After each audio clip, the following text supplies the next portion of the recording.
And of course, this evening he's going to speak on Spinoza and the economic life of 17th century Holland. And it's my pleasure to introduce Professor Caffentzis. Thank you.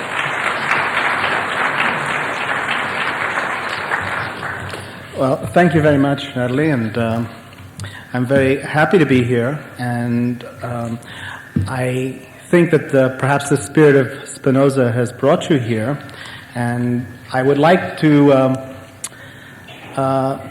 bring that spirit down to earth, if I may. I call the subtitle of the lecture Worm in the Blood, and I'm going to spend about half an hour reading from a text that I prepared, and hopefully at the end of that half hour, if I'm not totally finished, I'll sum up and be prepared to take your questions. Before, however, I go into the text, I just want to perhaps continue a little bit of my relationship to Spinoza. It actually comes from studies that I have done not only with philosophers of the past, like John Locke, but also contemporary philosophers, in a special kind of way. I was taught philosophy, so to speak, the philosophy of the clouds. I've always taught philosophy in an extremely abstract way. It was exciting to me, but I always felt that there was something missing in my studies of philosophy. So when I finished and started teaching philosophy myself, I began to become interested in trying to relate these abstract philosophical systems that I studied with the life of the philosophers. At first it was just for my courses, and later on I started writing on this connection. On the basis of this project, and it's a long project, I think as Natalie suggested, I've been around. I've been teaching now for 20 years in a variety of contexts. And I've been basically trying in all my efforts to show that philosophy is not a thing of the air. It's not separated from the ongoing life of society. So when I was asked to deliver a lecture on Spinoza, who comes as a very important figure in a series of in the history of, let's say, the Jewish community in the Netherlands, which I gather is the focus of this lecture series, I jumped at the opportunity because I thought it would be just one more step in at least my project, and hopefully it'll be very useful to you, not only in understanding Spinoza, but also perhaps in approaching other philosophical figures. So, with that said, let me now turn to my text. I'll try to read, and then if I think that there might be some difficulty, I might make some extemporaneous remarks. First, I'll start with a quote. It's a quote from a letter that Spinoza wrote to a man named Oldenburg in November 20th, 1665, and the portion of the letter that I start off with begins in this way. The said Huygens was and is still fully occupied in polishing dioptrical glasses. For this purpose he has constructed a machine in which he can turn tools, and it is indeed sufficiently neat. But I do not yet know what advance he has made thereby, nor, to confess the truth, do I greatly desire to know. For experience has taught me sufficiently that in spherical tools it is safer and better for glasses to be polished with a free hand than by any machine.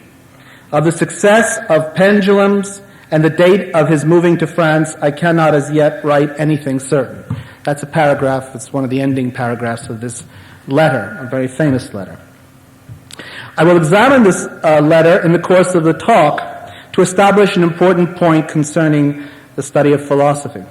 But before I turn to this task, let me pause for a moment and listen to the voice of the writer, Spinoza. It is self-confident and almost scornful in the efforts of a competitor in the business of lens making. Lens grinding and polishing was an essential high-tech industry of the day.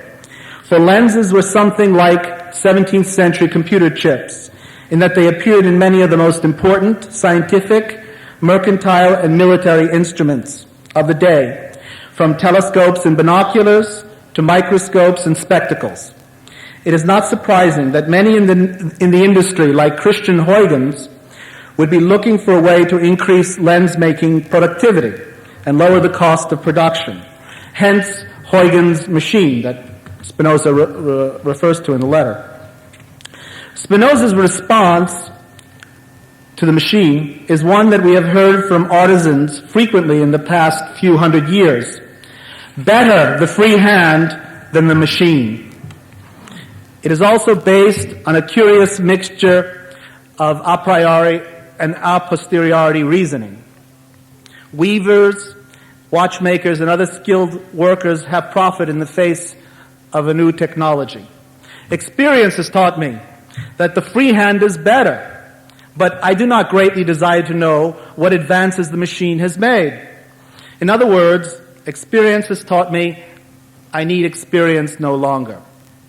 So, with the scorn is an apprehension, of course. The said Huygens, after all, was the son of Constantine Huygens, secretary to the three princes of Orange, a mathematical and experimental prodigy, the inventor of the micrometer and the pendulum chronometer, and soon to be on his way to an important and lucrative post as chief scientific and technological advisor to the French throne at the behest of Colbert. Lots of names here, but I mean, this competitor was clearly someone who had capital, brains, and connections. Therefore, the undertone in Spinoza's letter of competitive fear is appropriate, because after all, here we have Spinoza grinding and polishing lenses in his room, and over there we have Christian Huygens with a lens-making factory. I have opened this talk with a piece of microhistory from 17th century high-tech business for a reason. Spinoza has been taken as the purest of pure philosophers. At best, the images we receive of this most reclusive of philosophers is that of an excommunicated pariah, neither Jewish nor Christian, a Marano of Maranos, a person so marginalized that he became universal. Synthesizing these images of his life with his abstract, quasi-mathematical efforts to understand God, nature, and humanity, the prevailing view of Spinoza is as of the purest of pure philosophers, and this view seems incontestable. Indeed, the biographical details are uttered with a certain pride, as if the commentator has finally found someone in the history of philosophy that is not tainted by ideology, and that Spinoza's life message has simultaneously been deciphered. For example, a very well-known modern philosopher, Alasdair MacIntyre, writes of Spinoza, his life has least apparent connection with his work. If every fact that we now possess about Spinoza's life was lost to us, his writings would be no more difficult to interpret than they are now, for the difficulties are considerable. Okay? Alan Donegan, in an even more recent book, which came out in 1988 on Spinoza, devotes only 3 pages in his more than 200-page book on, in his words, what students of Spinoza's thought need to know about his life and what they need not know. And there's a lot they need not know, apparently, because he summarizes the necessary facts in about a paragraph. And I'll tell you what he thinks you need to know about Spinoza's life. He was born and reared as a Jew in a community of Marano immigrants into the Netherlands. He was expelled from the Jewish community for heresy. He did not renounce his cultural heritage, but wished to communicate it to the non-Jews. He was a respected, even celebrated member of the North European community of scientifically minded philosophers. He refused to become a Christian, and he professed allegiance to the United Provinces of the Netherlands. Generally, his life was of a piece with what he wrote. Discoveries about its details bear dubiously on disputed questions about what he thought. Okay, so now you have a picture of Spinoza. All you need to know is that basically he lived in the Netherlands. He was a Jew. He was, in effect, kicked out of the Jewish community. He was involved with science, and that's that.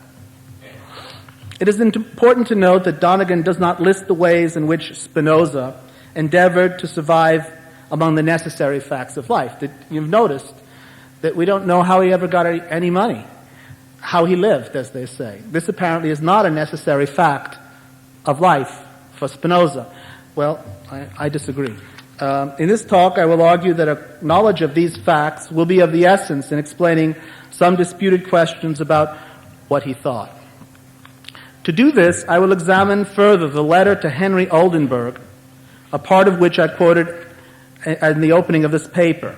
It is a reply to Oldenburg's, and through Oldenburg, Robert Boyle's request for the exposition of his philosophy. Just a note here. Henry Oldenburg was the secretary of the Royal Society, one of the earliest and most famous scientific societies of the time. And in fact, it's continuous to this day. Robert Boyle was one of the most famous scientists, philosophers of the 17th century. And he was very much involved in the formation of the Royal Society.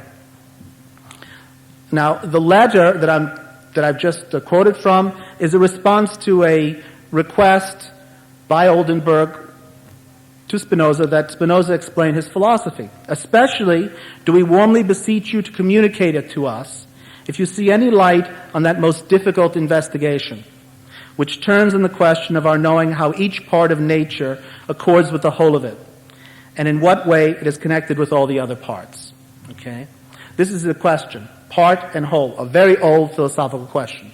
What I want to do is to show how the facts about Spinoza's life, especially his interaction with the economic life of the Netherlands, is important for us to understand this apparently abstract question. The way I do it is by looking at Spinoza's reply, and in that reply, Spinoza explains to this man, who's living in London, and at this time, in fact, Spinoza is living right outside The Hague, the capital of the Netherlands, and at that time, in fact, the two countries were warring with each other. That is, England was warring with the Netherlands, and here's Oldenburg writing a letter to Spinoza in a warring country. And in fact, Spinoza was writing back. This is an interesting fact, and not so innocent as some commentators think. Okay, in Spinoza's response, we have the following. The following quotation from his letter. Let us now, if you please, imagine that a small worm lives in the blood, whose sight is keen enough to distinguish the particles of blood, lymph, etc., and has reason to observe how each part, on collision with the other, either rebounds or communicates a part of its own motion. That worm would live in this blood as we live in this part of the universe. And he would consider each particle of blood to be a whole and not to be a part. And he could not know how all the parts are controlled by the universal nature of the blood and are forced, as the universal nature of the blood demands, to adapt to one another so as to harmonize with one another in a certain way. Now, this image of a worm in the blood system is a very powerful one, and it's continually been used by commentators of Spinoza to as the image to express Spinoza's very powerful but very mysterious at times philosophy. It's a striking image. Certainly Oldenburg, in his reply, thanked him for it, said it entertained him, and also wrote to Boyle that this was a very interesting letter, and he was going to get it right over to him to see.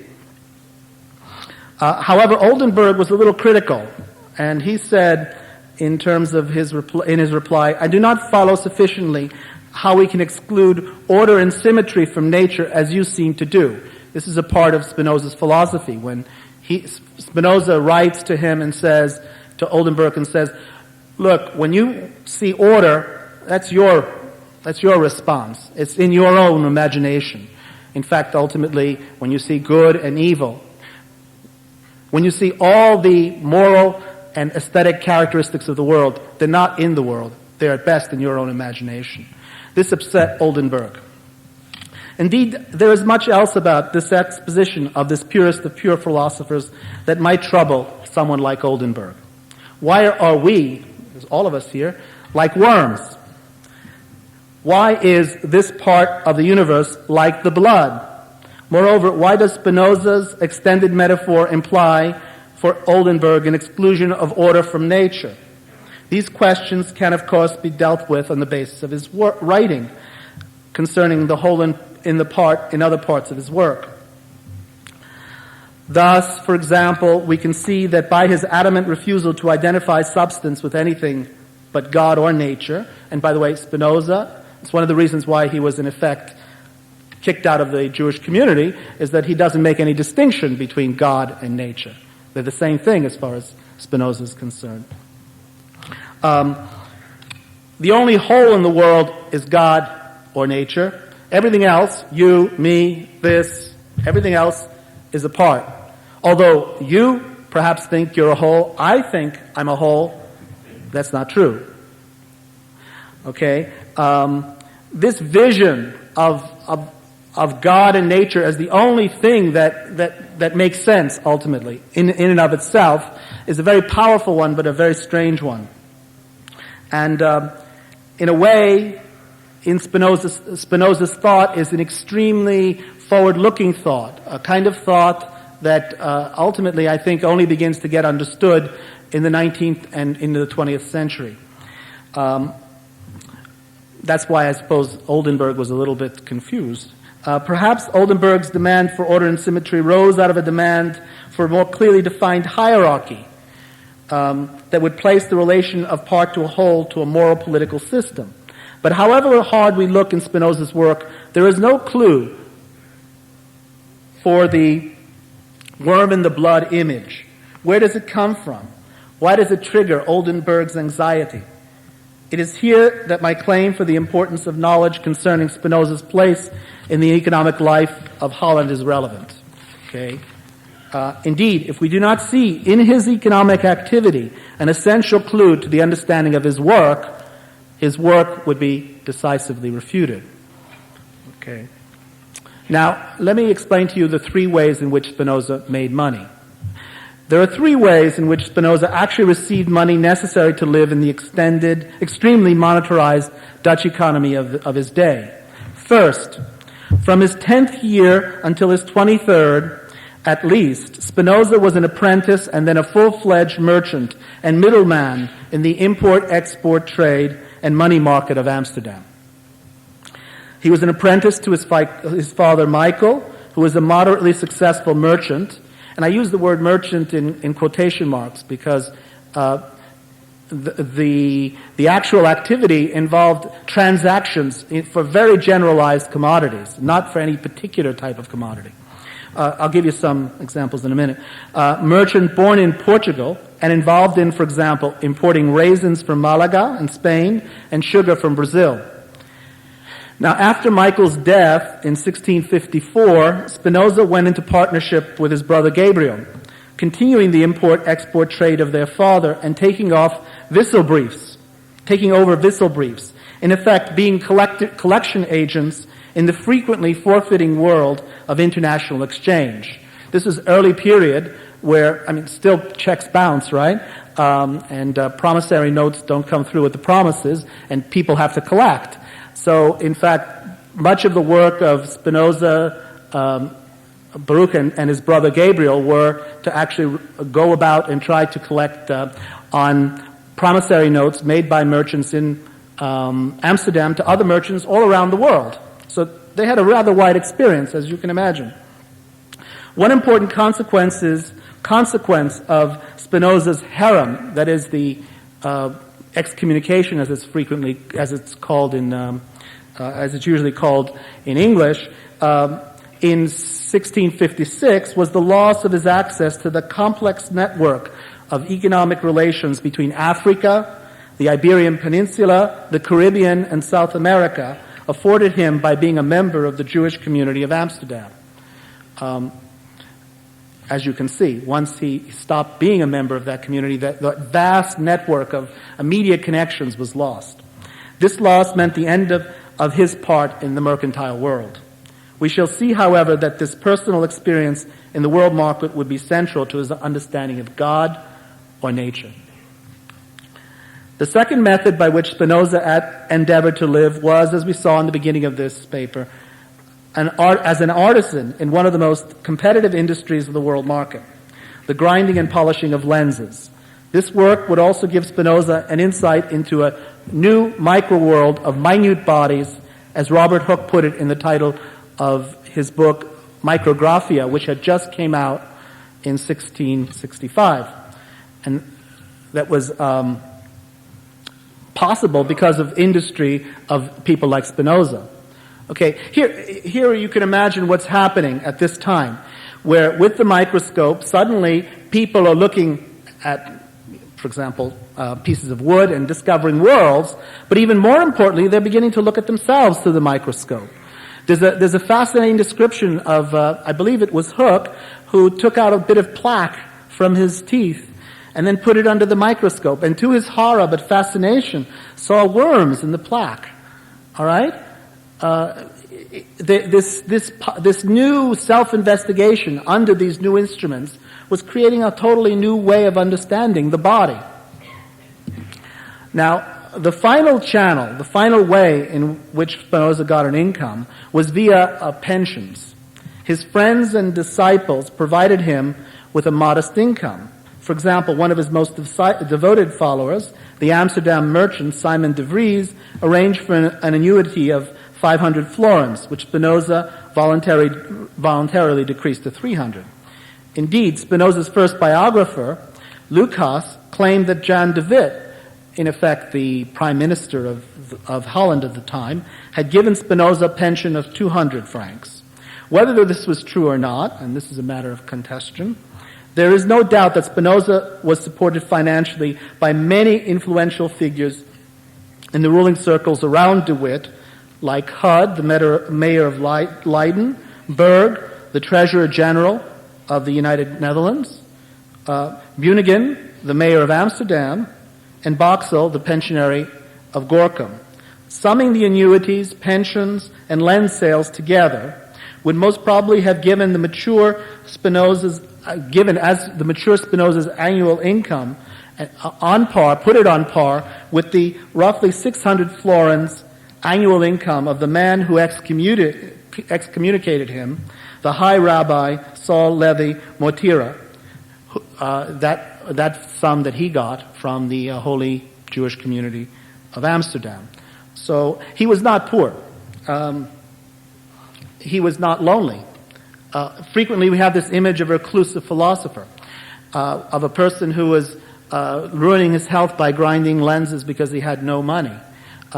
He was poor in the old sense that he had no land and he didn't have much capital, but he had a very substantial income from another point of view. It's important, however, not only to assess his income, but to see the impact of that experience of getting these three forms of income on his philosophy. And let me turn to that, and we'll try to speed up this as part of the story. I want to show you how these three parts, as an artisan in the lens industry, as a merchant, and then as in effect an intelligence agent for the basically the de Witt faction of the leading circles of the Netherlands, helped shape his philosophy and helped shape this metaphor. Spinoza, at the time of his Worm in the Blood letter, was a high-tech artisan with a hands-on experience in world trade. He was neither poor nor lonely in our present meaning of our words. Are these facts necessary for a student to explain Spinoza's image? Well, let's see. The most obvious source of the image, of course, was from the literal explosion of microscopy in 1665. Spinoza mentions in a previous letter to Oldenburg a conversation with Huygens, who told him many wonderful things about these microscopes. Perhaps among them were the eels in vinegar described by Hooke, whose book Huygens possessed. If you look at some of these beautiful drawings that Hooke made, you'd see these images of worms that are microscopic. Couldn't see them except under the microscope. I'm sure they impressed Spinoza, and I'm sure he saw them.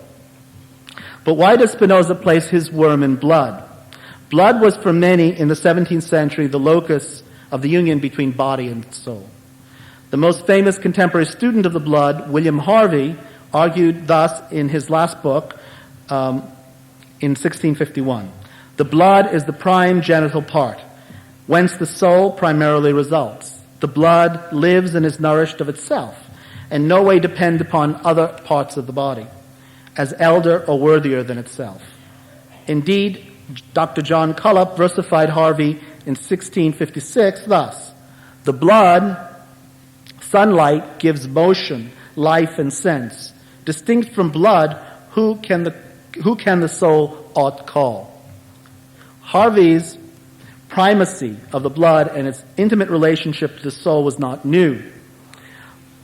Michael Servetus, in his Christianity Rescued in 1553, claimed that the soul itself is the blood, and posited one of the first theories of the circulation of the unitary blood system, and not one divided into the two fluids of the venous and arterial bloods.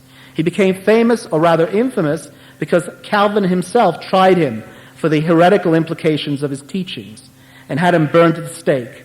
His name would undoubtedly have been remembered in the largely Calvinist Netherlands, with some foreboding by that circle of scientific and technological intellectuals opposing Calvin's errors.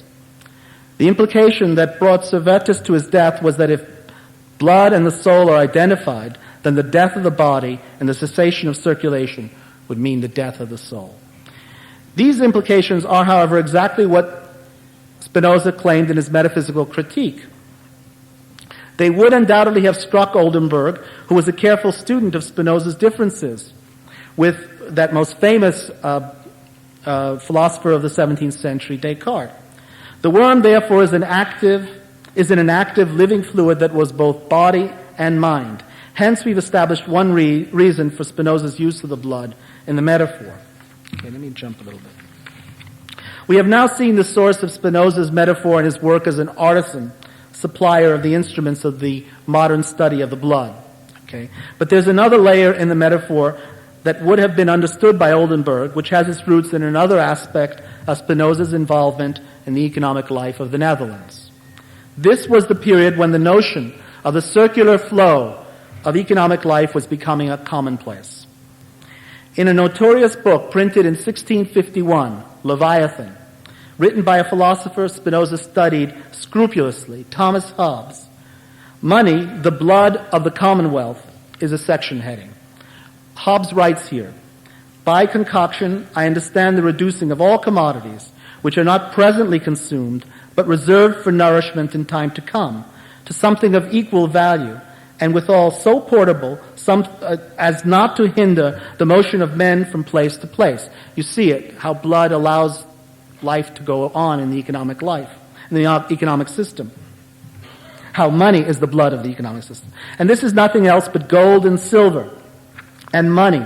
And the same passeth from man to man within the commonwealth, and goes round about, nourishing as it passeth every part therein, insomuch as this concoction, as it were the sanguification, the bloodification of the commonwealth. For natural blood is in like manner made of the fruits of the earth, and circulating, nourisheth, by the way, every member of the body of man. Okay. This metaphor is not only Hobbes's, it could be found in his rival Harrington's Oceana as well. In fact, innumerable tracts and pamphlets attest to the metaphor. Surely it spoke to Spinoza's experience as the son of a Jewish merchant and a practicing merchant himself in Amsterdam. I emphasize in Amsterdam because it is there that the elementary connections necessary for the creation and sustenance of the world market were worked out. The Jewish community's arrival in Amsterdam brought trading ties with the mortal enemies of the Netherlands, Spain and Portugal, and through them contact with their world empire in the Americas, Africa, and Asia. But they also found themselves in an environment that is the Jewish community, found themselves in an environment that could use their potential.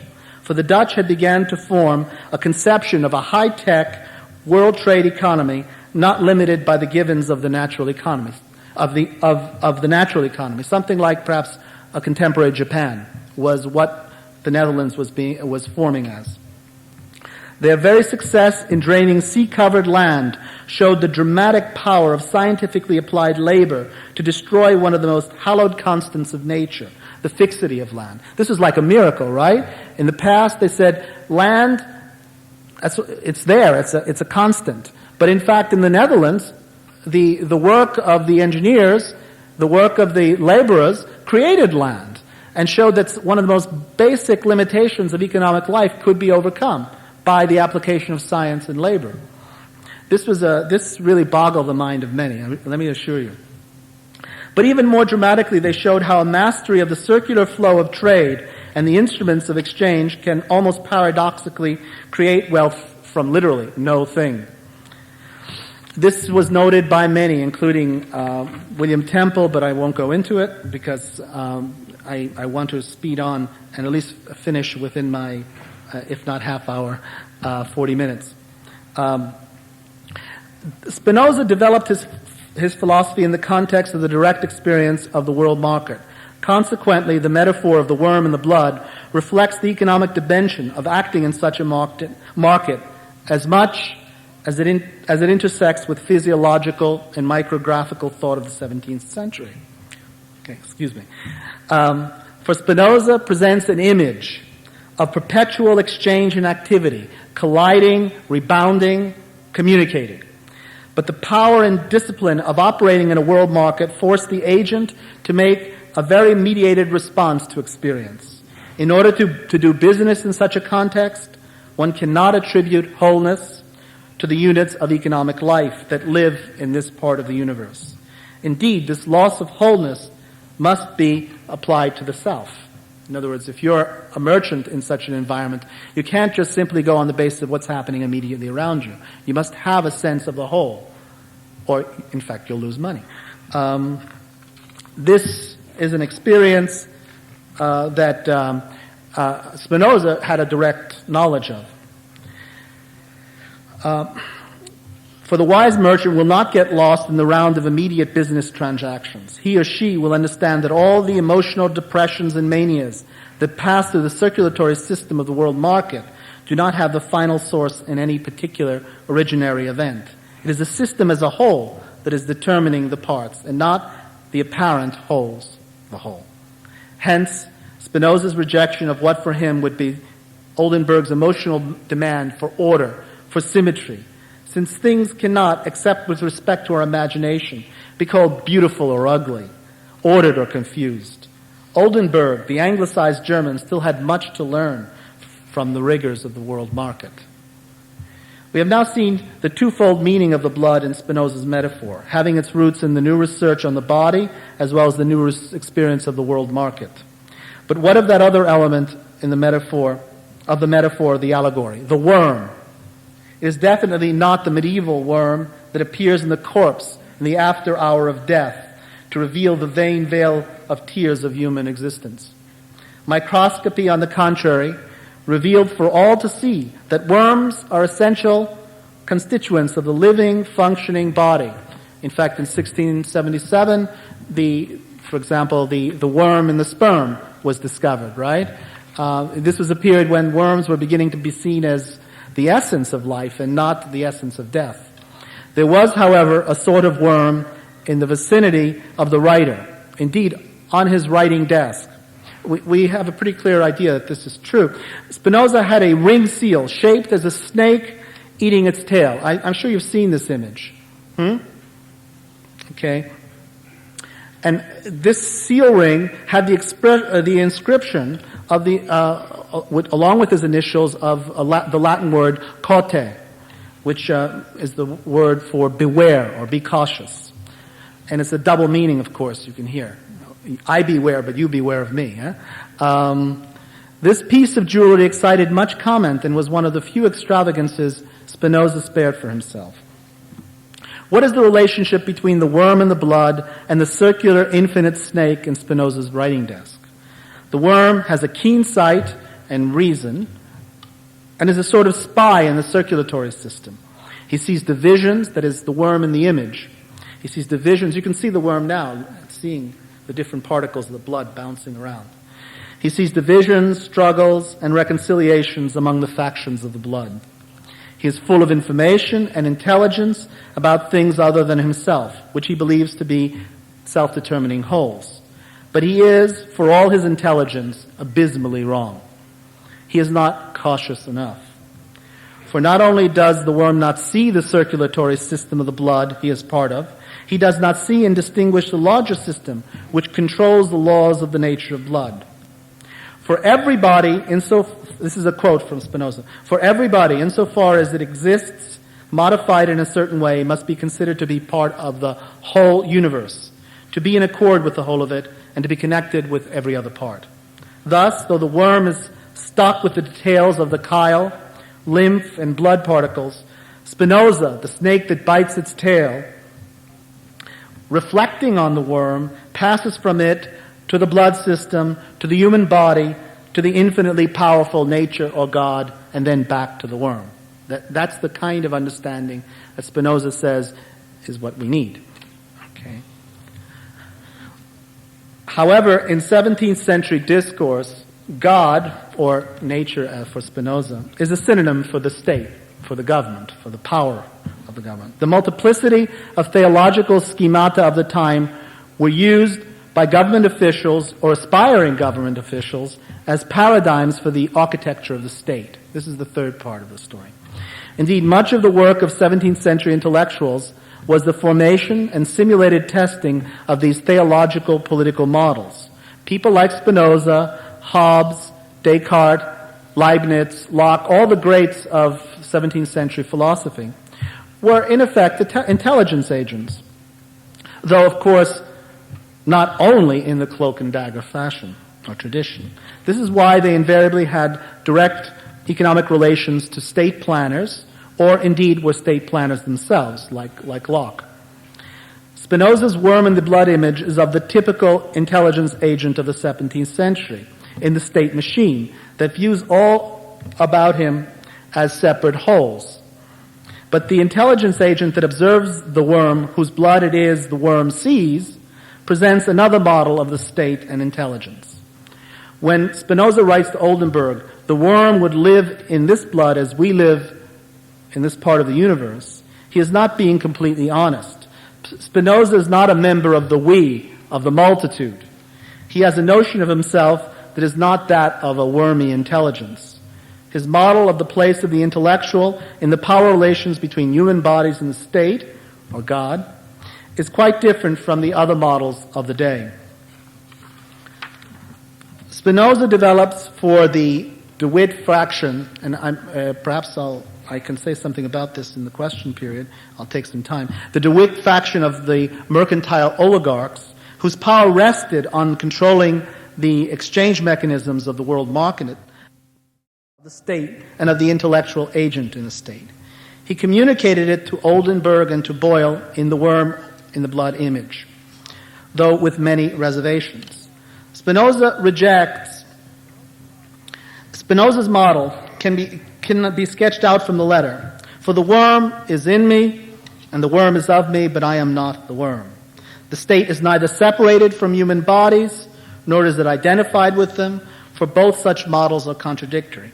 Rather, the state has both a bodily and intellectual character, and the state intellectual must perform his or her job by identifying the body politic's apparent parts with the whole. Hence, intelligence is not fact-gathering for Spinoza, is not spying as the worm does, but contextualizing as the snake that bites its tail. In other words, his job is not to gather the facts. His job is to make sense of them. And that's why he can be paid by this powerful faction, one of the most powerful ruling groups in the world at the time, to think about political problems, even though he doesn't leave his room for perhaps 3 or 4 weeks at a time. Now that's something that amazed people who saw him, because he always seemed to be so well informed. Okay, this ability to put things in context, to not be the worm in the blood, but to actually be someone who sees the worm in the blood in their own blood, in effect, is what he was doing. And it was his model of the relationship between the intellectual, the state, and the people. Hence, intelligence is not fact-gathering for Spinoza. It is not spying, as the worm does, but contextualizing. Thus did he secure his pensions, annuities, and protection from the multitudinous mob, the assassins, and the Calvinist heretic burners, because there were many people out to get Spinoza. There was an attempted assassination of him by apparently a member of the Jewish community. There were many threats on him later on by the so-called mob in The Hague, who frequently saw him as a spy and as a traitor. And many in the Calvinist theocracy of the day who saw him as an atheist and heretic and wanted to burn him. So he had many enemies, but he had many friends. And thus we see, if we put all these things together, his life as an artisan, as a merchant, and as, in effect, an intellectual agent, we see how the knowledge of these three sources of Spinoza's income allow us to understand a significant piece of his philosophical writing, or to see its richness and its complexity. Before finishing up, however, let us return to our beginning. The trade talk between Spinoza and Oldenburg about Huygens' machine. Does it not reveal a failure in the application of Spinoza's philosophy, application of his own philosophy? Can we really believe that he was very objective, that his hand was better than Huygens' machine? Well, in a way, as an artisan, as a merchant, and as an intelligence agent, Spinoza was a failure. Well, we're told, for example, that his grinding by hand aggravated his tuberculosis, and he died at 45. He was a bankrupt as a merchant. As a political agent, as an intelligence agent, well, his leaders, the De Witt faction, that is John De Witt and Cornelius De Witt, were 7 years after this letter was printed, were dragged out into the main square of The Hague, killed, their bodies hung, and their insides were literally torn to pieces by a multitudinous mob. Okay, so in effect, in these three jobs that he did in his life, in effect, one might say he was a failure. But perhaps his major success was in helping develop a philosophy that could explain this failure. Now, with that, I thank you for your patience, and I hope it's been useful.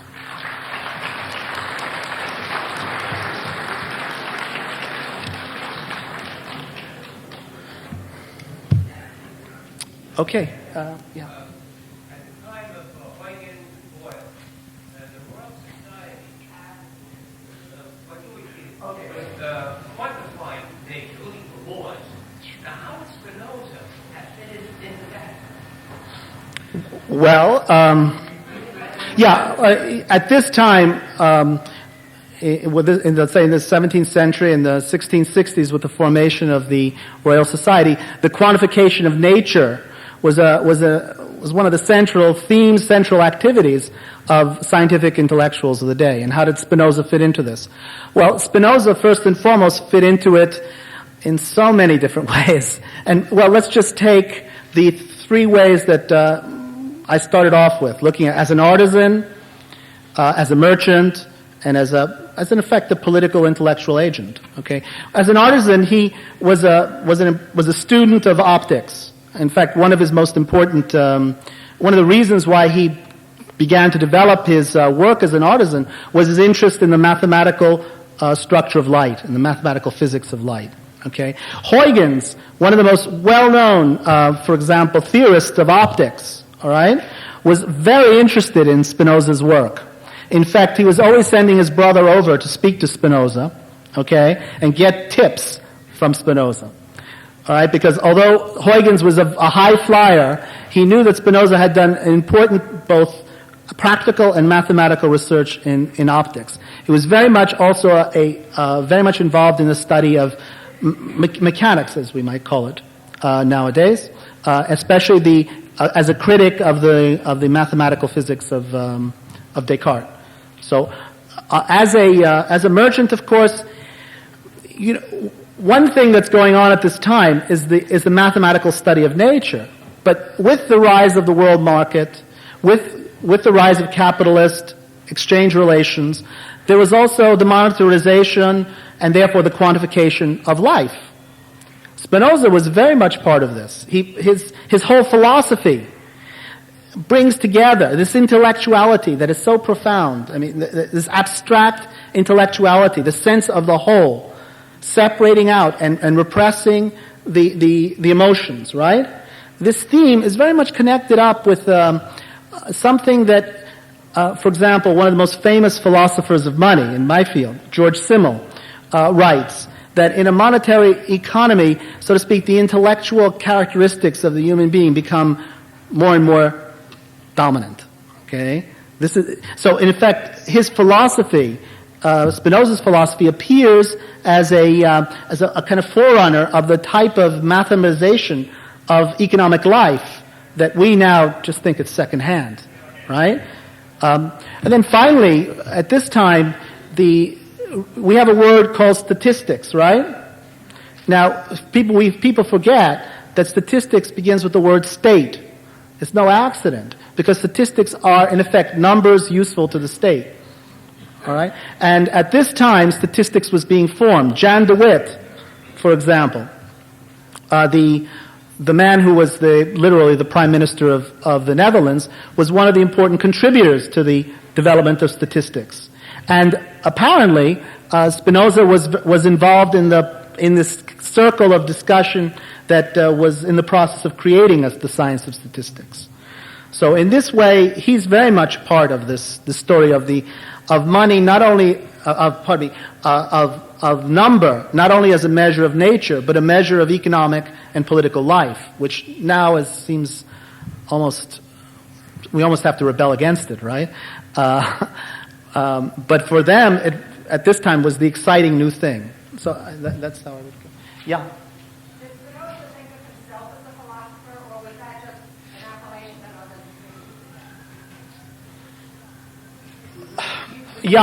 others? Yeah. Did Spinoza consider himself a philosopher?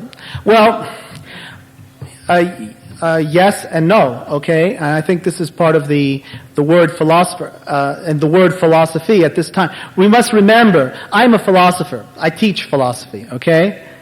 At this time, if you look at the names of most of the major figures that I mentioned, right?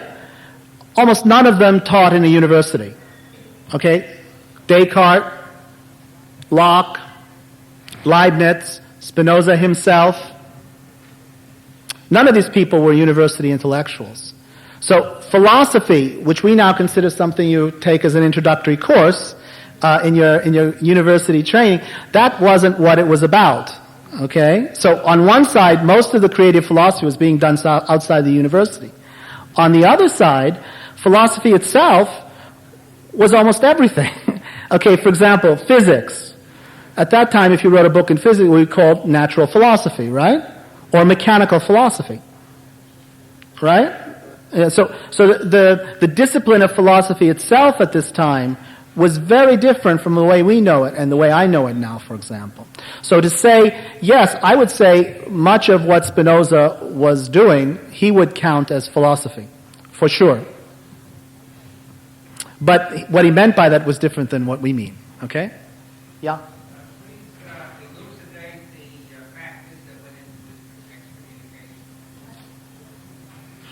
Elucidate the factors that went into his excommunication. Okay, well, this is a story that I've read many different versions of, and let me just proceed. as if it was a story. And I'll give you my version of the story, because apparently there are many versions of the story. One important version of the story is that, in effect, by roughly 1553, in the last year of Michael Spinoza's life, that is his father's life, a number of Spinoza himself was beginning to work as a merchant. He had in effect left what we would call the yeshiva right now, the training school for young Jewish men, and he was living something like part of the intellectual life of the Jewish community in Amsterdam at the time, and he was getting himself involved apparently with a number of what you might call free thinkers, or thinkers that had gone through an experience of, for example, being converted to Christianity and reconverting back into Judaism. Other thinkers who, in effect, appeared as Jews, but actually professed a philosophy that was not accepting the Jewish traditions and faith. Now, it was clear that Spinoza was involved with some of these people, but he was keeping, the seal on his ring, caution, right? He was a very cautious person from way back, apparently. However, let me just finish. This brought suspicion on him by some of the more higher circles that had seen him as a bright young man. Okay? And apparently they sent, in effect, informers to talk with him, to discuss with him as friends what his real beliefs were. And in some of these interchanges, apparently, the famous note of caution was not observed by Spinoza himself. Spinoza apparently made it clear to his friends that he had a very different reading of the scriptures than was acceptable by the holy Jewish community of the day. And these young men went back to the main rabbi of Amsterdam, reported to him, and this began a process of investigation, which eventually led to an extremely direct confrontation. Spinoza, in effect, did not defend himself, did not ask. Excommunication, from what I understand, was not a total, eternal, in effect, damnation or separation. There were possibilities of being excommunicated and returning to the community by asking for forgiveness, by, in effect, saying that I was wrong. Spinoza never did that. In fact, when he was called forth to answer the charges, he said, "As far as I'm concerned, I've done I've lived as a good Jew, and I have nothing to regret." And when the chief rabbi said, "Well, we're going to threaten you with excommunication," apparently Spinoza replied, "Well, thank you, Rabbi. You've taught me enough about the Jewish laws and Jewish customs that I can show you how to do it myself." Okay, so you hear this young man now who's talking. This is a young man of 22, 23, right, very self-confident. Now, this is a short outline of the story. It's very elaborate, however. I've done the best I can. If you want more, we can discuss some more, or you can bring us some other versions. Did you want to add to the story? Not to this, I wanted to ask a question. Okay, fine. You called Spinoza the political ancient. But I do know that in his correspondence with Oldenburg, that he was under the suspicion of having been an ancient for the British, and Oldenburg was accused of having been an ancient for the Dutch. Indeed, yes. All right, now what are the facts and why did Spinoza at any time act as a political agent or as a foreign agent? Well, let's put it this way. If you look even at the letter that I've quoted, okay, you'd find some very interesting interchanges that are going on, because at first the letters begin as letters devoted to philosophical subjects, like this letter that I just discussed at some length. But as the letter continues, there was some, so to speak, competitive gossip between Spinoza and Oldenburg concerning Huygens, right? That I mentioned as well. But also in that letter, there's a discussion of the political events that are going on in Holland at the day. And in fact, Spinoza was reporting on them. For example, he was reporting on an invasion that was taking place at the time. And that the invasion by the Bishop of Munster apparently was faltering. And so this letter concerning internal developments that are happening in Holland at a very sensitive period, as you can imagine, right, is something that one would be surprised to find. And if that letter, for example, was read by someone in The Hague, where apparently the letter was sent from, because these letters were always being opened, I would say that Spinoza did not observe his seal ring very carefully, and the imperative to beware, because these letters are not letters that there is political information for sure.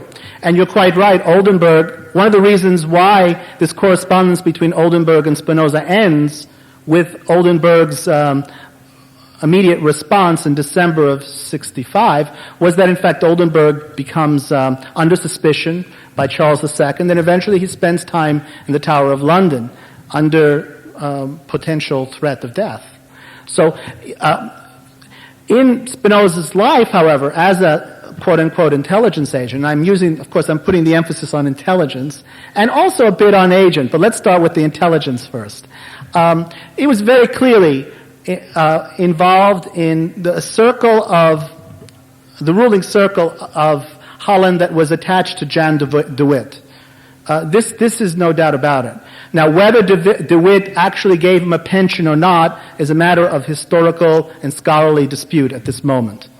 Although we must always remember that even in these days, in these days of cover-ups and the fact that monies can be brought round and round so that you don't know where they're coming from and where they're going, that's not a new phenomenon. It was going on at that time as well. So that, for example, a scholar might not find a particular receipt saying Jan de Witt gives to Spinoza a certain amount of money, doesn't necessarily mean money did not pass hands, number one. But leaving that to the side, for sure he had contacts with people in the ruling circle. These people did bring him money, and he did a particular job for them. One of the most important pieces of writing that Spinoza did, and it's amazing, it's very interesting that he does this, he himself always appears as Mr. Recluse, sitting in his room, purest of pure philosophers, contemplating God. Why is it that in 1670 he publishes the Theological and Political Treatise, a very, very inflammatory and at the same time extremely cutting document, a book that was published and in 1670, 2 years before the great crisis that was to lead to Jan de Witt's death, or slaughter, I would say. Why does he publish that and send it out into the middle of a very tense and inflammatory political situation if he was so refined and pure and so out of it philosopher? That book, if you examine it very carefully, you'll see, aside from being a very, very powerful and a new way of interpreting the scriptures that we now, many of us, think obvious, but Spinoza was doing some of the most important early work in this matter. But it was also, in effect, a propaganda doctrine, in the sense that it was supporting very explicitly, among the political options available to the Dutch of the day, a model of political rule that, in fact, Jan de Witt and company were following. So I would say there were other instances. For example, the war with France and England that brought about the crisis that led to the massacre of Jan de Witt continued on. The year after Jan de Witt's death, now listen to this, and you make what you will of it. The Prince of Condé, the general of the French army that had invaded the Netherlands and had forced Jan de Witt to open up the dikes and all that precious soil to be turned over into water to keep the French armies back, okay?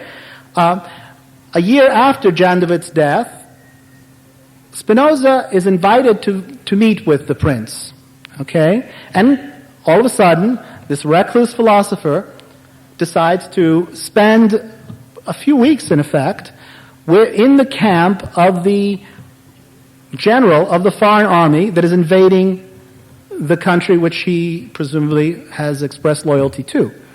Okay, now this was extraordinary. Okay, and this is surely, as a philosopher, if I was invited to in a similar type of situation to, let's say, go to the camp of the enemy of the United States, let's say, invited to go to Moscow in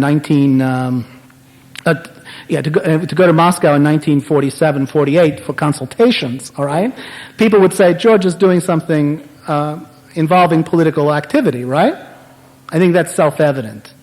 So I would say, and in fact, when Spinoza came back and the mob, quote-unquote, the multitude, thought that he was the traitor for doing this, Spinoza explained himself, apparently, very calmly, and said, yes, I was doing political work for the higher circles of this government, and I don't have anything to complain about.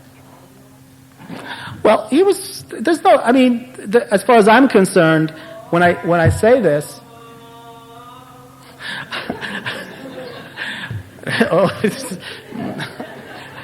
okay, I didn't plan that. No. So when I say this, I'm not saying anything that I feel very problematic about. Okay, the detail. I don't have the exact. I think the shredders have taken care of a lot of the information. But on that matter, I don't have any problems. Yeah. You want?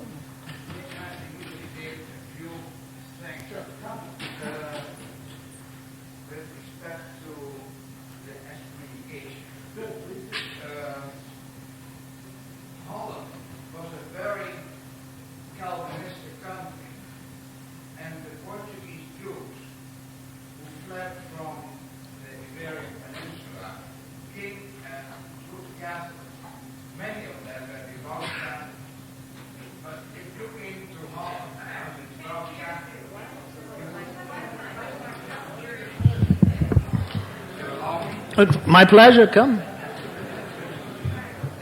If in Holland you came into the country as a Catholic, there were two chances. One, you were kicked out of the country, which the Jews couldn't afford, or you were jailed. So they had to become Jews again, and practicing Jews. They were an autonomic community in Amsterdam.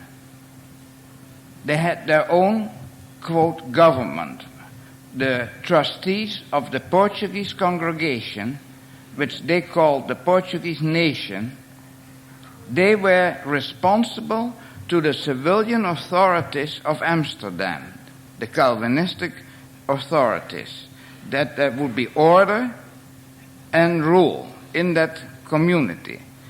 Now, there was an agreement made between the government of the city and the Jewish congregation. There were 4 points. One of these 4 points were that you cannot antagonize the Christian religion.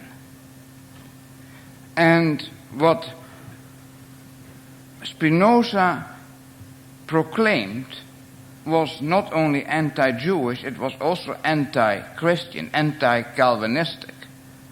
So the Jews got real scared. What do we do with this man? So in order, on request of the Dutch authorities, the rabbis were told by the trustees, excommunicate the man.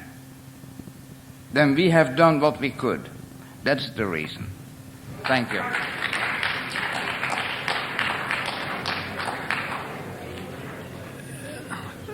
Okay, needless to say, this is one story. Yeah, come. Because this is a very important, let's hear it. For instance, yeah, come. In the list of students of the seminary at the Portuguese congregation. This was not really like a yeshiva university. It was a world-renowned theological university where he studied.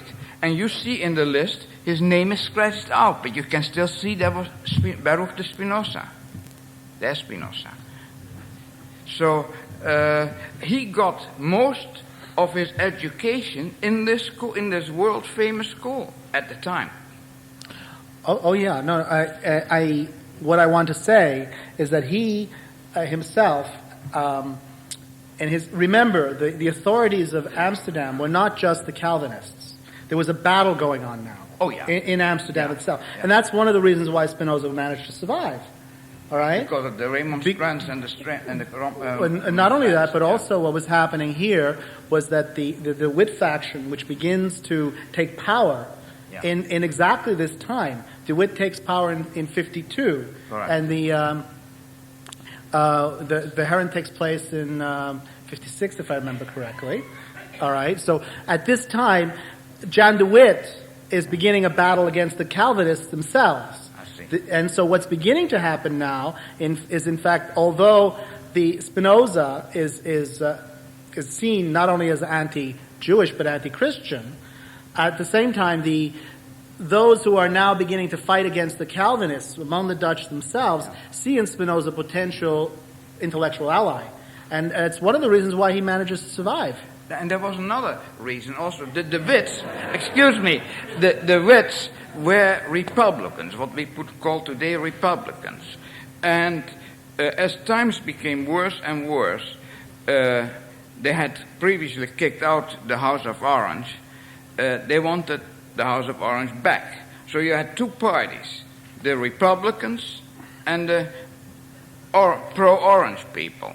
And they really fought it out. And after the two DeWitts were murdered, William III was named what they called in Holland the stadhouder, the governor, who became later the King of England. Oh yeah, the stories are very. I mean, it's very complicated. Okay, let's Okay. turn for a few other things. Okay. Yeah. Thank you. Yeah. Homework I did for this, I read one of his essays, and he mentioned the three temptations that are false in life. Yeah. Riches, honor, and pleasure. He Yeah. rejects them all in favor of basically understanding or something like that. I have the feeling that he genuinely rejected riches, but you're telling me, in other words, I'm assuming that he received help from the various people in response to his genuine needs, but that he did not go out of his way to seek riches as riches. Would you please either disillusion me on this or explain? Oh no. Yeah, he did not seek riches as riches per se. However, what I want to say is that first and foremost, he did not live poorly. He did have an income. He did, in fact, in his writings about money, for example, and of which he didn't have much direct to say about money, he does say, of course, that the desire for money per se is the important question, is, of course, leads to a relationship with life that is ultimately a relationship of fear, anxiety, hope, a relationship where you're dominated by these emotions and therefore your life will be unhappy. Okay? That's for sure. But on the other side, he was no ascetic. All right? He was very much against the ascetic view of... He did believe that it's important for one to have pleasure, because pleasure is part of living out your life and the powers that are within you. And so he was not an ascetic, and his attempt to get income was not, of course, for example, he did not live for money, but he lived to get through money first and foremost. But I wanted to make another point. Spinoza was living in a society where money was no more a matter of just simply an individual, a desire of an individual. What begins to happen in Holland at this time is that in order to have a stable society, a society that presumably was gaining in power and stability, Spinoza argues that it was very important that such a society be economically successful. In fact, he saw it in his writings, if you look at them, that economic success was vital to political stability. And he was writing as one of his major interests is how you create a stable state. So he argued, for example, that the tolerance that made it possible, the religious and social tolerance that made it possible for the Netherlands to attract so many people from all over Europe and stimulate the economic life of the Netherlands was very important for the stability of the Netherlands, step one. But I think also what he was arguing is that, for example, it was important that individuals have property, okay, that there be property, that there not be too many great divisions of property. And, for example, he writes, for example, that one of the main reasons why that long period of the Hebrew Commonwealth between Moses and the rise of the monarchy was relatively stable was because there was somewhat even proportion of property ownership, and that the Jubilee, he was one of these Jubilee people who believed that every 50 years any land that was exchanged would go back to the original owner. I think we all remember that. All right? He writes that having relatively even, we would call what Spinoza was thinking about was a kind of social democracy. All right? This is my view of Spinoza. He was saying that the people, the multitude must have some interests. They cannot be ruled only by terror, as Hobbes is suggesting. They have to also be ruled by interests, and these interests must be satisfied. Okay? So, as an individual, no, I would be the last person to say that Spinoza is out to grab money, right and left. I am sure that Spinoza was very concerned, as we know, with his income. He was like, he claimed, that's that famous snake that bites his tail. At the end of the year, all the money comes in, goes out. He doesn't owe anybody any debt. All right? That's the first thing. But as a political, social, and ethical thinker, which he was, he thought quite seriously about the problem of keeping a society going and reproducing itself. And the question of money, economy, was a central one in his thought. Okay, that's how I would go. Yeah? To what? There's a problem there because, of course, we know that he never married, for example. There was presumably a claimed early love affair with the daughter of one of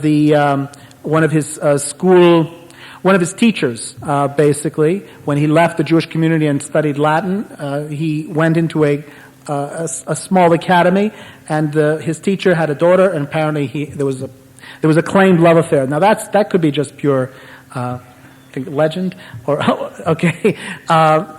That relationship with women on a one-to-one plane was never established. Really, we don't know of him making any direct sexual, emotional liaisons with women. There are plenty of emotional liaisons with men. In his correspondence, for example, Descartes' correspondence, for example, is full of correspondence with women. So it's not that intellectuals of the day were not corresponding with women. But he, as far as I know, there was not one woman in his correspondence. Okay? Now, he also, the last thing he wrote, right before he died, was a work called Political Treatise. And he was writing a section, the last thing he wrote was on women. And he argued there that women could not have equal rights with men in society. So that's his more general view. And that was he died after he wrote it. And, yeah.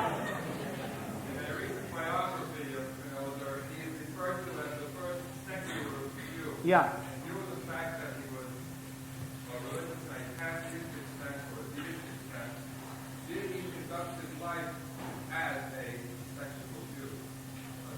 Secular, sexual, not as a sexual Jew apparently, but as a secular one. Yeah, you're referring to Yovel's Spinoza and Other Heretics book. Yeah, I read that book. secularity is a very complex idea. And it's not clear to me what exactly was secular about Spinoza. What Spinoza did was that he was not secular in the way we think of secularity. All right? Now, maybe Yovel is trying to make a point about the fact that he was detached from any specific religious community. But for him, however, religion was a central part of political life. And he could not conceive of political, social life without a religious content to it. So in that sense, I would not call him secular in that sense, in the sense of a secular thinker, like perhaps a Marx or a Weber, who are beginning to think of societies where religion becomes a marginalized phenomenon. Okay? So in that sense, as a thinker, I would not call him secular at all. In fact, he was arguing that it was important to have religion as a form of a stability for the state. In fact, without it, there would be no stability. His view of religion was something like this. He saw most of the scriptures, most scriptural religions, okay, the Jewish or the Christian religions, and I suppose Islam too, as ultimately the scriptures themselves are codes, are encoded. He was one of the most important early figures who argued you cannot read the scriptures literally, first and foremost. You have to see behind the scriptures. The images that you see in the scriptures are important for the multitude of people who live on the basis of imagination and need images to guide their lives. But within the scriptures is a rational system of life, and it's a godly system as well. So if he's secular, then one might say he's the most religious of philosophers at the same time, because he doesn't even accept the distinctions that we normally accept. He would say, yes, there are differences between Christianity and Judaism, but you can form perfectly viable social systems with both. But you need some religious form to transform the abstract reason into something that people can use. Because most people, he argued, could not live on the basis of reason. They had to live on the basis of we call them, their emotions, their hopes and fears. And so you have to explain reason to them. So I appreciate Yovel's point, but I would say that in a way he's very much a very paradoxical figure. And anyway, I don't know. I mean, the whole question of secularity is not so straightforward anymore as we realized, right? Do we live in a secular world now? Okay, yeah.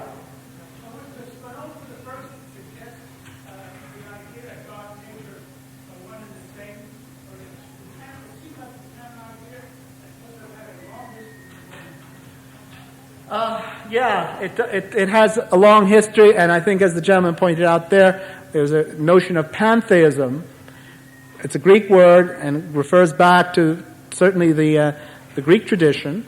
And animism, for example, that's taken up from anthropology. There's a view that presumably the world is full of gods, full of spirits, for example.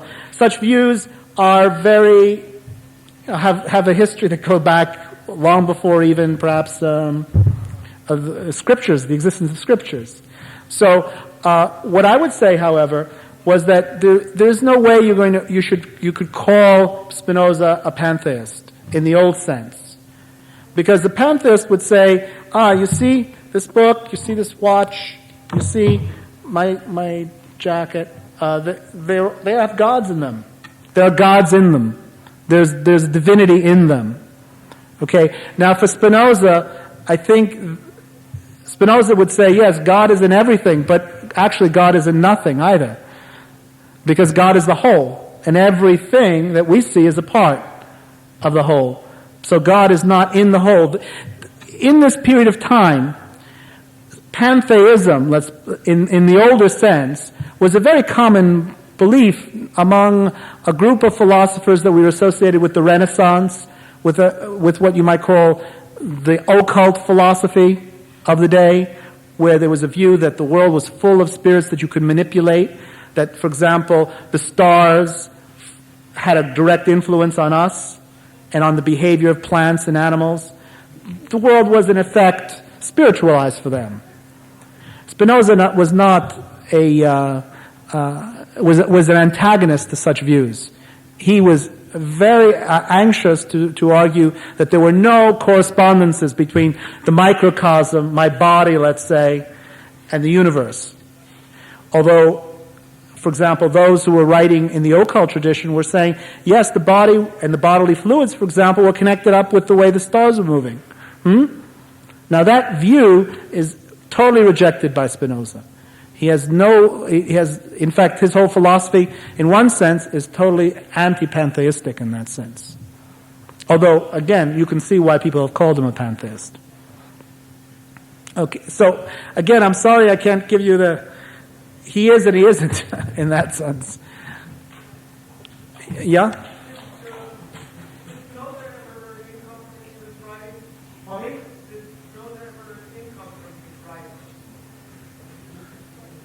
We'll have to, did he get income from his writings? Well, not precisely an income. No, not directly. This was still a period when the writing of philosophical works, and even to this day, very few people get their income from philosophy. So one could say that it was a period. He made no direct royalties, one might say, from his work, as far as I know. His work was published by friends and by his circle, and frequently he did not, for example, he was very careful about how his name appeared, and there were only 2 works that were published in his lifetime. Okay, his discussion of Descartes' philosophy and the Theological Political Treatise, which came out anonymously. Okay? So as far as I know, the book market of Amsterdam did not pay him back much money. But his contacts, those who supported his publication efforts, did. Okay, that's as far as I know. Are we...